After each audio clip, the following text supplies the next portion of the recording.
seperti ini dari awal, terus nggak nyontoh, nggak apa, inisiatif sendiri. Gagalnya cuma 5 kali, ini termasuk sukses besar.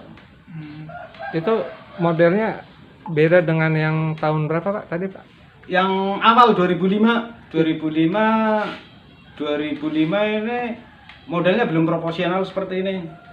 Masih ada kekecilan, agak kegemukan. Kalau sekarang sudah pas ya Pak ya? Ya, kalau menurut saya ini udah agak proporsional. Cuma saya masih tetap belajar terus seperti apa nih kira-kira nantinya nih. Belum puas, saya belum puas mendapatkan bentuk seperti ini, saya belum puas. Saya masih tetap mencari aja kira-kira apa lagi nih, seperti apa lagi nih. Kalau untuk tingkat dunia bentuknya memang seperti itu Pak? Ya, untuk standar internasional, internasional ini seperti ini. Ya menurut saya. tapi yang standar banget internasional, oh harus seperti ini, kayaknya enggak, kayaknya enggak ada standar paten, oh seperti ini untuk standar internasional. Enggak, mungkin dari pengrajinnya, wah bagusnya begini nih. Terus kalau yang karakter saya nggak main yang karakter. Makanya kuda juga nggak saya kasih mata. Saya tetap polos. Mas jadi itu ada tanpa Mungkin ada, cuma saya belum tahu. oh gitu. Iya. Cuma saingan yang paling berat memang yang Rusia, bikinan Rusia memang luar. Enggak untuk Indonesia. Untuk Indonesia saya belum tahu. Mungkin ada, cuma saya belum tahu. Oh, gitu. Iya. Untuk belajar pembuat catur raksasa ini otodidak atau belajar dari Otodidak. Oh. Ya. Tadi lupa satu pertanyaan tadi Pak. Ya. Untuk menghasilkan 32 bidak catur ya, Ya. itu dibutuhkan waktu berapa hari Pak? Yang kecil 45 hari. 45 hari untuk pembuatan bidak catur yang tinggi pionnya 50 cm. Ini untuk satu set saya butuh waktu 45 hari kerja. 50 hari. 45 hari kerja. Itu udah finishing ya? Ya, udah jadi finishing, udah siap kirim. Untuk yang besar Kalau yang besar saya 90 hari. Yang kecil tadi harganya 52 juta ya? Iya, betul. Kalau yang besar? Kalau yang besar 105 juta. 105 juta. belum termasuk lapangannya. Iya, belum termasuk ongkos kirim dan pembuatan lapangan. Kalau yang besar ini lapangannya 10 meter kali 10 meter. Kalau yang kecil luas lapangannya 5 meter kali 5 meter dengan petak hitam dan putih 60 cm kali 60 cm. Jadi pembeli mendapatkan catur dan lapangannya Pak ya? Kalau harga 52 ini lapangannya enggak, dia bikin sendiri. Cuma dia biasanya minta kayak apa nih, ukurannya berapa nih, itu dari saya ukurannya. Kalau saya kan udah disesuaikan, kalau diameter sekian berarti lapangannya sekian. Kalau menurut saya kalau diameternya 30 cm, yang kecil ini pionnya diameternya kan 30 cm, rajanya 35 cm, berarti 35 cm. Diameter yang paling kecil ini kali 2 untuk lapangan. Jadi ini 30 cm Ya. diameternya, berarti untuk petak hitam putihnya diameter ini kali 2, ketemunya 60 cm ini. Ya, jadi ada space kanan kiri ini 15 cm. Oke. Dari Catur Raksasa Indonesia ini melayani penjualan ke seluruh Indonesia ya? Iya, ke seluruh Indonesia. Termasuk pengirimannya Pak ya? Iya. Kalau untuk di luar negeri pernah melakukan penjualan nggak Pak? Iya, pernah ke Australia sama New Zealand. Harganya sama Pak? Harganya sama. Cuma kalau yang Australia saya kan emang nggak tahu tentang ekspor impor itu ya. Terus akhirnya saya serahkan sama yang pembeli. Saya nggak sanggup untuk Ngurus perizinan semuanya ya? Ngurus perizinan apa saya nggak sanggup. Akhirnya dia ngurus sendiri. Ini kedutaan Australia dulu yang beli. Yang beli ya? Iya. Oh, Pak difasilitasi ya Pak ya? Iya. Oke, baik. Itu pembayarannya rupiah tetap ya? Iya, rupiah, tetap rupiah. Baik. Terus selain Rusia, negara mana Pak yang menjadi pesaing Pak? Rusia sama Belanda. Tapi Belanda saya masih sanggup lah, saya masih ini. itu di mana Pak persaingannya, kualitasnya atau apanya Pak yang menjadi coatingnya, di finishingnya. Kalau bentuknya apa? Bentuknya sama, mungkin mengkilapnya sama. Cuma kalau yang Rusia emang lebih bagus. Saya mengakui saya masih kalah. Tapi kalau sama yang Belanda, saya masih siap. kalau harga sama Rusia lebih mahal mana sama kita? Mahal Rusia, termasuk mahal Rusia mungkin karena dia punya bahan mungkin lebih bagus. Tapi dia nggak mau bocorin ke saya. Ada komunikasi, ini ada komunikasi antar pengrajin, termasuk saya pernah komunikasi sama yang pengrajin Belanda. Dia mau jujur, oh saya pakainya ini. Tapi kalau yang Rusia enggak, dia nggak mau terbuka. Tapi kalau saya terbuka, saya tujuannya kan ya saling saling berbagi lah. Cuma kalau yang Rusia emang nggak bisa. Dia udah tahu saya pakainya ini, tapi giliran saya tanya dia pakai apa, dia nggak mau. Oke, baik. Ngomongnya cuma ya sama gitu aja. Padahal saya yakin nggak sama, beda. Itu mereka buat di negaranya mereka sendiri ya? Di negaranya mereka sendiri. Oke, baik Pak. Baik. Terima kasih banyak Pak. Ya, sama-sama. Untuk waktunya Pak ya. Sebelumnya maaf nih Pak, sebelumnya bisa ceritakan Pak. Ya. Ini saya lihat catur-caturnya besar-besar ya. Iya. Ide dari pembuatannya itu gimana Pak ya? Awalnya dulu saya ini senang catur. Nah, terus selama ini catur yang olahraga yang nggak punya penonton ini cuma catur.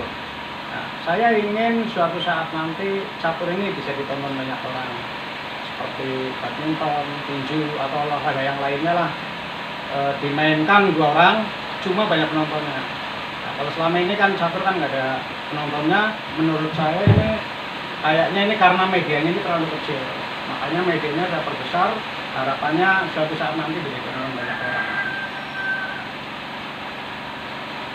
Pendirian workshop catur ini sudah berapa lama ya Pak? Sejak tahun 2005.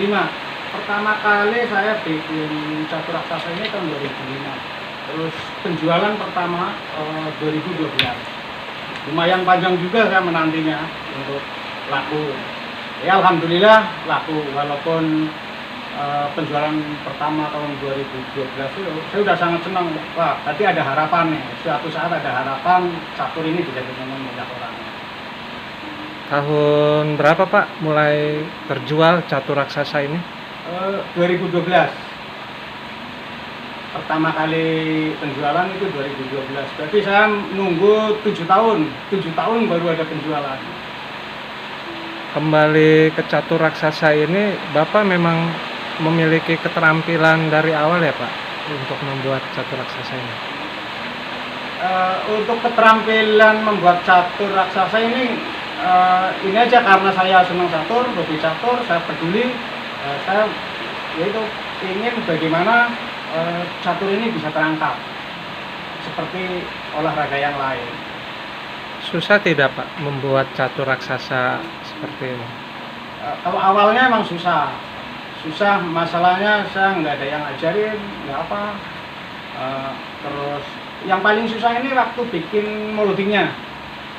Sebelum bikin molding, sebelum bikin cetakan, ini kan mesti bikin master molding. Master molding ini bentuk yang sudah jadi kayak mock up ini. Nah itu saya bikinnya pakai semen. Itu emang harus menguasai tukang las, tukang batu, tukang kayu, itu harus bisa.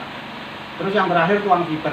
Kalau tukang fiber bikin catur ini udah ada masternya, itu gampang. Cuma yang paling susah ini bikin modelnya. Pernah mengalami kegagalan Pak? Kegagalan awalnya ya gagal terus gagal, ini nggak 1 kali 2 kali, bahkan puluhan kali. Ya.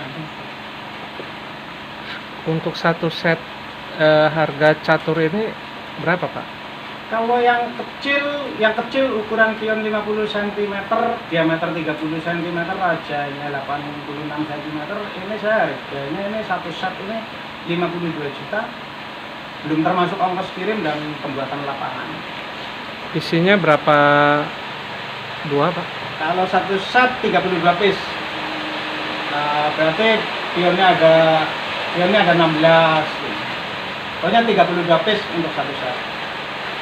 Keistimewaan catur besar ini dengan catur yang kecil itu apa ya Pak ya? Keistimewaannya bisa buat main catur, olahraga pikiran dan olahraga badan juga. Kalau main catur raksasa pasti keluar keringat.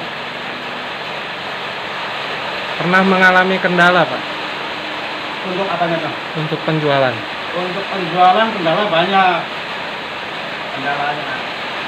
Kendalanya terutama harga. Masalahnya harga ini kan memang mahal karena bahan bakunya saya juga mahal. Bahan bakunya kan mengikuti dolar. Kalau dolar naik, bahan baku otomatis naik. Otomatis di penjualan juga langsung naik. Selama pandemi ini penjualan gimana Pak? Selama pandemi nggak ada sama sekali penjualan. Untuk penjualan berarti udah 2 tahun ini saya nggak ada penjualan. Untuk mengantisipasi hal itu ada siasat apa Pak? Ya, saya siasat waktu awal pandemi saya membuat bakso catur. Ya, ini untuk menopang ekonomi lah, untuk menutupin kebutuhan sehari-hari. Cuma selain itu saya ini teknik di proyek juga, saya ke proyek main di teknik ya. Baik, kalau dengan Masnya siapa Mas namanya? Nanda. Gimana Mas? Di sini perannya sebagai apa? Membantu orang tua atau Kalau saya membantu orang tua buat produksi catur raksasa ini belajar sama orang tua sudah lama? sudah lama. Gimana, senang Mas? Ya, Senang? ya senang, bangga. Ini pengalaman pertama atau gimana? Pengalaman pertama saya. Harapannya apa Mas sebagai anak? Harapannya semoga catur raksasa ini banyak peminat, banyak yang nonton, terangkat seperti olahraga seperti tinju, sepak bola, badminton, banyak penontonnya, banyak penggemarnya. Terima kasih ya Mas Nanda ya. Sama-sama. Kalau kembali ke Bapak, Ya. ada tips Pak untuk usaha, ini masuknya UKM ya Pak ya? Iya. Ada tips Pak untuk para pengusaha menjalankan usahanya seperti apa? Ya, kalau di masa pandemi ini intinya ya jangan menyerah. Walaupun ekonomi susah kita harus lebih kreatif lagi, lebih semangat lagi. Jangan langsung semangatnya menurun karena pandemi. Ya bisa apa aja lah, yang penting kita bisa bertahan.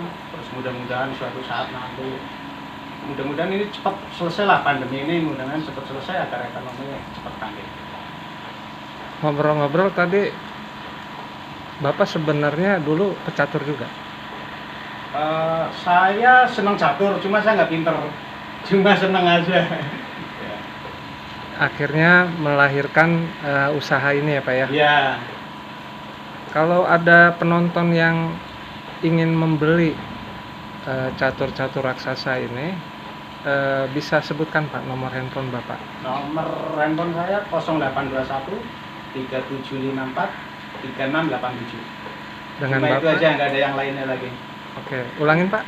0821 3754 3687. Untuk IG, IG-nya Catur Raksasa sama Jody Purnama. Catur Raksasa Indonesia sama Jody Purnama. Baik Pak. Terima kasih banyak Pak Jody. Ya, terima Mas kasih. Nanda. Sama-sama. Terima kasih. sama.